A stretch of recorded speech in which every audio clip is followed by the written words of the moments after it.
Hey, what's up? I've already reviewed many tablets from Lenovo.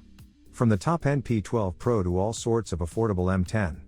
But I somehow missed the P11 Pro, which belongs to the upper middle segment.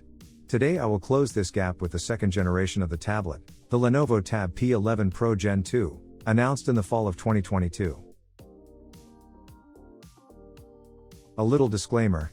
In my review I have not a model for the Chinese market, not the same Chinese with a kind of global firmware, but the official global version. Now here we go.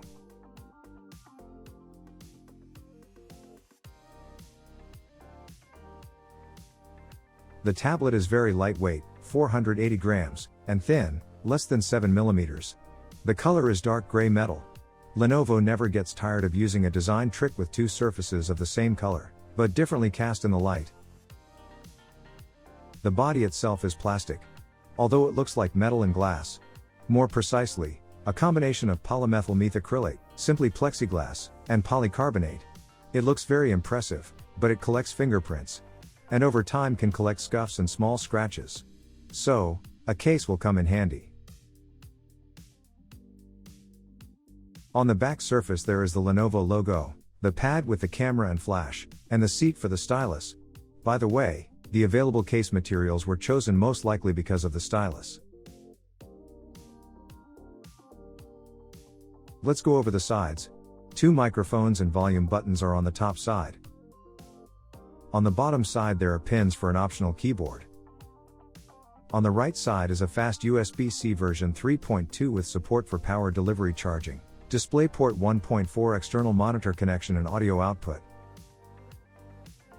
On the left side is a tray for a microSD card up to 1 TB and a power button. In the tray there is no space for a SIM card. That is, the tablet does not have a LTE modem version. On the sides you can see the holes of 4 speakers, branded JBL. The bass is hardly noticeable at this size. But the sound is clear, loud, with good volume. Plus, Dolby Atmos equalizer with 3 presets is available. And separately note that there is no mini jack for headphones. On the front, as it is usual for tablets, the screen and the front camera. All this is covered by Gorilla Glass 3. The frame around the screen is relatively thin. It's good that they didn't make it even thinner, or else you would have had to hold the tablet by the screen. The only biometric feature is face unlocking with the camera. It works well in the horizontal orientation and good light. In vertical orientation, it depends, but the fingerprint scanner and the power button, present in the first generation of Pro, in the second for some reason removed. This is a serious loss. The screen itself is certainly one of the highlights of the P11 Pro. It is an OLED panel, which is still a rarity among tablets. Apart from Lenovo, only Samsung comes to mind. The diagonal is 11.2 inches. The resolution of 2560 by 1536 pixels. Of the other characteristics, the brightness with manual adjustment is 420 nits. The peak brightness with automatic adjustment is 600 nits. The predecessor had, respectively, 350 and 500 nits, plus 100% coverage of the DCI-P3 color space. Of course, there is a dark theme and a choice of color profiles and temperatures. Brightness is regulated by PWM. But I don't have the tools to measure it.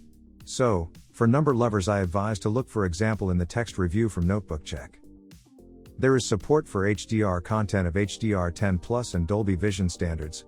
I specially played a bunch of HDR videos on YouTube. They look cool. Black is perfectly deep and colors are juicy. Clips from Tron Legacy with dark backgrounds and lots of neon are very impressive. Theoretically, it should be fine with Netflix as well. Widivine's DRM level is L1, so there shouldn't be any restrictions on displaying content on streaming services. Of course, there is also an increased refresh rate of 120 Hz. It works everywhere, not only in the system interface. As a result, everything on the tablet feels very smooth. Well, maybe except for some rare stutters. You can switch to 60 Hz to reduce the battery drain. The second interesting thing about the P11 Pro is the hardware.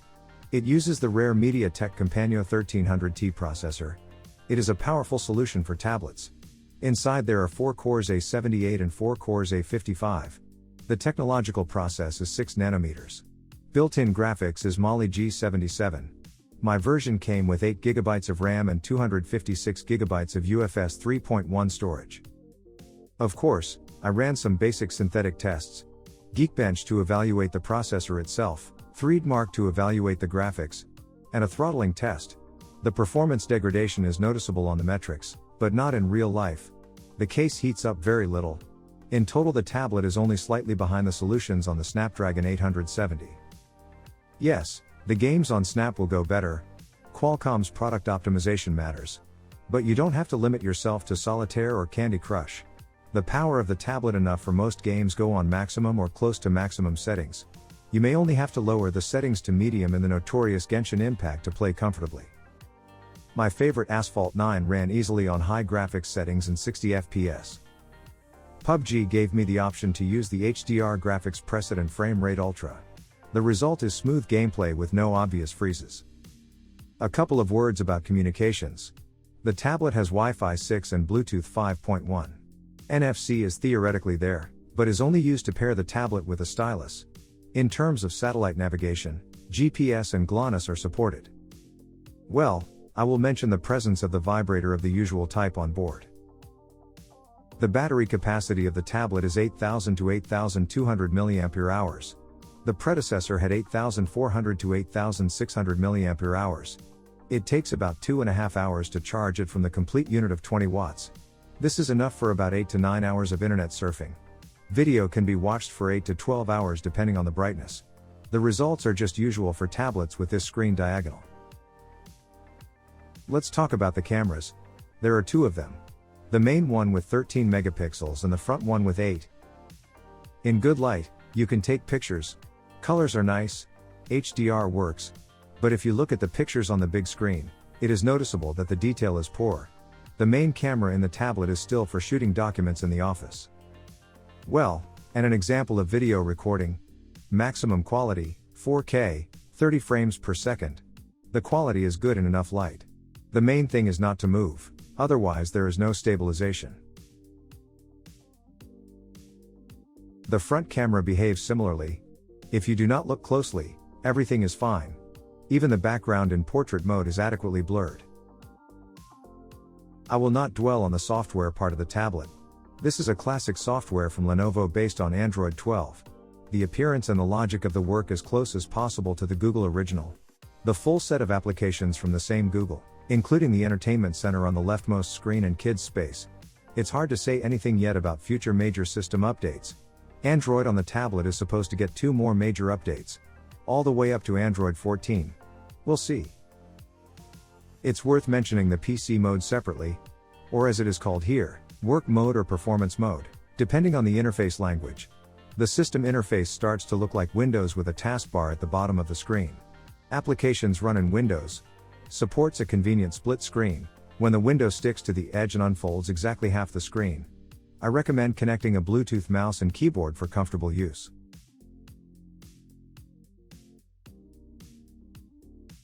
And a nice little thing, the ability to wirelessly connect the tablet as an external touch monitor to your computer. Previously, the Lenovo Project Unity app was used to pair it. Now it seems that Lenovo Freestyle is pre-installed for this. I couldn't test it because the laptop didn't want to log into the app. So, I'll show you an example from the P12 Pro review. Finally, what the first generation P11 Pro was famous for, accessories. If I'm not mistaken, there was a keyboard and stylus included. The second generation can come in 3 different versions, depending on the market. A single tablet, a set with a stylus, and a set with a stylus and keyboard. I have the second option in my review. It's the tablet itself and the Lenovo Precision Pen 3 stylus. If anyone noticed during the unpacking at the beginning of the video, there is also a spare stylus tip in the box. So, the Lenovo Precision Pen 3 is a fairly functional stylus. It detects 4096 degrees of pressure and tilt angle. It automatically connects to the tablet via Bluetooth and NFC. It is attached to the tablet with magnets both on the top edge and on the back, on a specially marked place. At the same time, attaching it to the back starts wireless charging of the stylus. It's worth praising Lenovo for its software support. For example, there is handwriting recognition. Although it is not yet implemented very conveniently. There is a pointer that appears on the screen when the stylus has not yet touched it.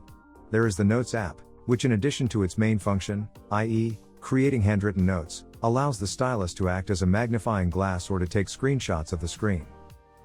A couple of third-party pre-installed applications are also available. These are my Script Calculator 2 and the cool Nebo Notebook.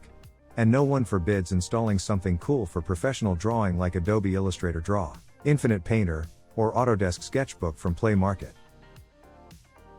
And the Stylus has a button that can both call up notes and turn the stylus into a remote control, such as controlling the camera or to switch tracks in the player. Pricing and conclusions. At the time of this video, the Lenovo Tab P11 Pro Gen 2 starts at $299 for the most basic version. And so, the second Gen Pro has clearly gotten better in many ways. Brighter screen, more powerful hardware. Of the unpleasant things, I will mention the fingerprint scanner lost somewhere along the way and a modem for mobile internet. Well, the improved screen and processor now consume more, and the battery capacity slightly decreased. Accordingly, the working time is slightly affected. In any case, the sum of the characteristics, we get one of the best universal tablets of the upper middle segment. It has OLED and 4 speakers for watching movies, TV shows and YouTube in HDR. 120Hz and powerful hardware for gaming. A functional stylus and PC mode for work and creativity. And all this is cheaper than flagship tablets. That's been it. Thank you for watching. Don't forget to like and subscribe. See you next time.